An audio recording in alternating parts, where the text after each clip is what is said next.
नमस्कार, हकीकत न्यूज में आपका स्वागत है। मैं हूं आपके साथ अंकिता। चलिए बढ़ते हैं मुख्य खबर की ओर। जिला आपूर्ति निगम एवं जिला विपणन कार्यालय रीवा द्वारा धान व गेहूं के परिवहन में निगमाधिकारी व परिवहनकर्ता द्वारा मिलकर वास्तविक दूरी में हेरफेर की जाकर परिवहनकर्ताओं को आर्थिक लाभ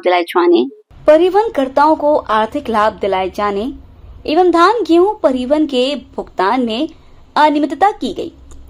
कांग्रेस नेता विनोद शर्मा व कुंवर सिंह पटेल ने आरोप लगाया कि परिवहनकर्ताओं को लाभ पहुंचाने 110 करोड़ का घोटाला किया गया, जिसकी शिकायत इनके द्वारा कमिश्नर बीएस जामोद से की गई है। क्या कुछ कह रहे कुंवर सिंह व विनोद शर्मा, आप इन्हें पूरा सुने। आपूर्ति निगम, नागरिक आपूर्ति निगम नान और विपणन के अधिकारियों ने रीवा जिले के सोसाइटी से गोदामों की दूरी अधिकतम दूरी दिखाकर, उदाहरण के तौर पर यदि रीवा से कलेक्ट्रेट 2 किलोमीटर है तो इसकी 20 किलोमीटर दूरी दिखाकर इस प्रकार 129 सोसाइटियों से गोदामों में ले जाने का पैसा दूरी डबल दिखाकर भुगतान किया। नियम इसका ये है कि सैटेलाइट से आप दूरी तय करिए और पीडब्ल्यूडी का इंजीनियर इसको प्रमाणित करेगा।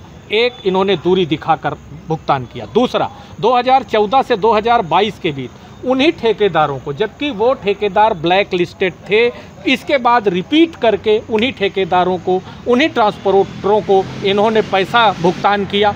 तीसरी बात, एडवांस पैसा भुगतान करने का किसी प्रकार का कोई कानून नहीं है। मध्य प्रदेश सरकार का एक स्टेट कॉरपोरेशन लिमिटेड का कानून है कि आप किसी प्रकार की कोई अग्रिम राशि भुगतान नहीं करेंगे। इसके बावजूद उन्हीं ठेकेदारों को इन्हीं 24 अधिकारियों ने, 24 अधिकारी नान के मिलकर, अधिकारी कर्मचारी सारे लोग मिलकर उन्हीं ट्रांसपोर्टरों को भुगतान किए। तीसरा, 54.4% अधिक SOR पर भुगतान किया। और चौथा मामला है, जैसे रीवा से छतरपुर की दूरी 250 किलोमीटर है तो इसको इसी कागज़ में कहीं 500 किलोमीटर, कहीं रीवा से छतरपुर 650 किलोमीटर और कहीं रीवा से छतरपुर 700 किलोमीटर। तो इस प्रकार रीवा जिले में, और चौथा और आखिरी है कि बिना टेंडर के उन्हीं ट्रांसपोर्टरों को एडवांस राशि भुगतान किया गया। हम आपके सामने ये बात रखना चाहते हैं कि रीवा जिले के अंदर जब 2014 से 2022 तक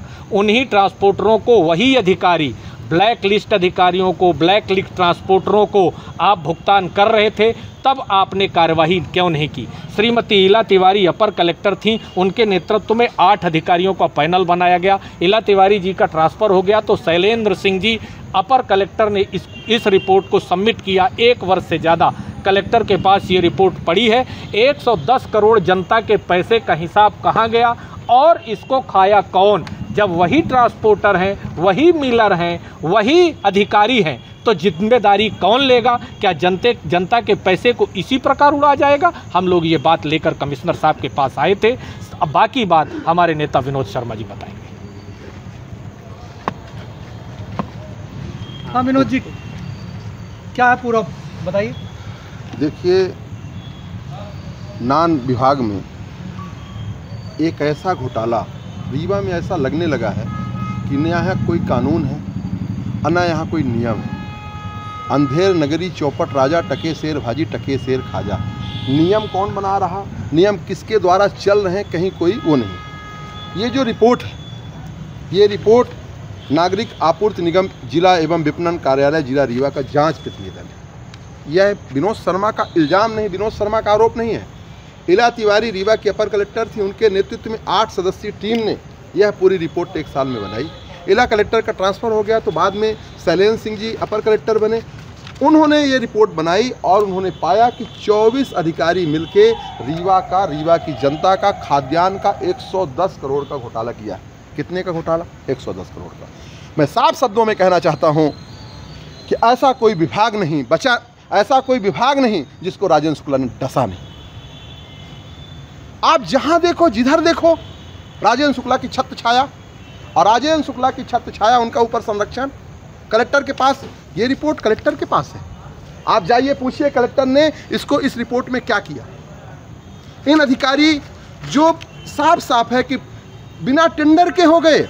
आपको पता है इस रिपोर्ट में लिखा है रीवा से टीकमगढ़ की दूरी 100 किलोमीटर, फिर लिखा रीवा से टीकमगढ़ की दूरी 200 किलोमीटर, फिर लिखा रीवा से टीकमगढ़ की दूरी 300 किलोमीटर, 400, 500, 600, 700 जो मन में आए लिखे जा रहे हैं, जो मन में आए बोले जा रहे हैं, जो मन में आए किए जा रहे हैं। कितनी है किलोमीटर, एग्जैक्ट कितनी है? आप सब जानते हैं रीवा से टीकमगढ़ कितने किलोमीटर है, हमको बताने की जरूरत नहीं है।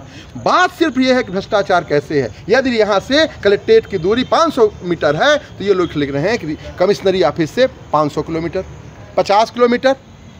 इस प्रकार से जो घोटाले हैं, ये खाद्यान्न का घोटाला, जिसको लेके बड़ी बड़ी बातें कि 80 करोड़ लोग इस खाद्यान्न पे डिपेंड हैं। उन 80 करोड़ लोगों का खाना वो 80 करोड़ नहीं पा रहे लोग, कौन खा रहा है? ये अधिकारी खा रहे हैं। ठीक है, इसमें 24 लोगों के नाम हैं, 24 लोगों के नाम। वही व्यक्ति ब्लैक लिस्टेड जो कंपनी हो जाती है, जो ट्रांसपोर्टर ब्लैक लिस्टेड हो गए, उन्हीं को बार बार काम, ब्लैक लिस्टेड को एडवांस में पेमेंट नहीं देना है, नियम है, किसके इशारे पे दे दिया? तो मैं तो यही कहता हूं कि रीवा में थोड़ी सी एक गिट्टी भी होती है, उसका क्रेडिट राजेंद्र शुक्ला लेते हैं। तो इन भ्रष्टाचारियों की क्रेडिट और इनका संरक्षण कौन लेगा? मैं नहीं मानता कि इसकी जिम्मेदारी मोहन यादव की है, मैं नहीं मानता इसकी जिम्मेदारी शिवराज सिंह चौहान की है। मैं ये जानता हूं और मानता हूं कि इसकी जिम्मेदारी और इसका संरक्षण राजेंद्र शुक्ला के है। और राजेंद्र शुक्ला जी के यदि नहीं है तो अपना वो मुंह खोलें। 136 करोड़, 188 करोड़, आज ये तीसरा 110 करोड़, 42 करोड़ नगर निगम, स्वास्थ्य विभाग का घोटाला। एक दिन ऐसा कोई ना हो, यदि मैं डेली आपके सामने यहाँ खड़ा हो जाऊं, डेली प्रतिदिन आऊं, तो दिन कम पड़ जाएंगे, राजेंद्र शुक्ला के घोटाले कम नहीं पड़ेंगे। और किसको लूट रहे हो? रीवा की जनता को। वो रीवा की जनता जो तुमको 5 बार से रीवा का विधायक बनाई है, आज उप मुख्यमंत्री बना दी, अपने सर में बैठा दी।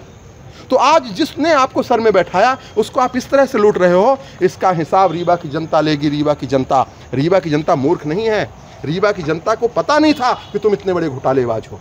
और अब जब एक एक परत दर परत इनके घोटाले इनके सामने आने लगेंगे तो रीवा की जनता इनको जवाब अच्छे से देगी। मैं ये कहना चाहता हूँ, मैं अभी अपने संभागायुक्त को यह पूरा पत्र और पूरी जांच प्रतिवेदन दिया है और मुझे पूरा भरोसा है जिस प्रकार से संभागायुक्त ईमानदार हैं और संभागायुक्त लगातार कार्रवाई भ्रष्टाचारियों के ऊपर कर रहे हैं, मुझे पूरा विश्वास है कि हमारे संभागायुक्त यदि इनका ट्रांसफ़र राजेंद्र शुक्ला नहीं कर दिया, मुझे ऐसा भी लगता है कि राजेंद्र शुक्ला की नज़र पड़ जाएगी कि एक ईमानदार व्यक्ति यहाँ क्यों बैठ गया। राजेंद्र शुक्ला एक आदमी को ईमानदार रीवा में नहीं रखना चाहता।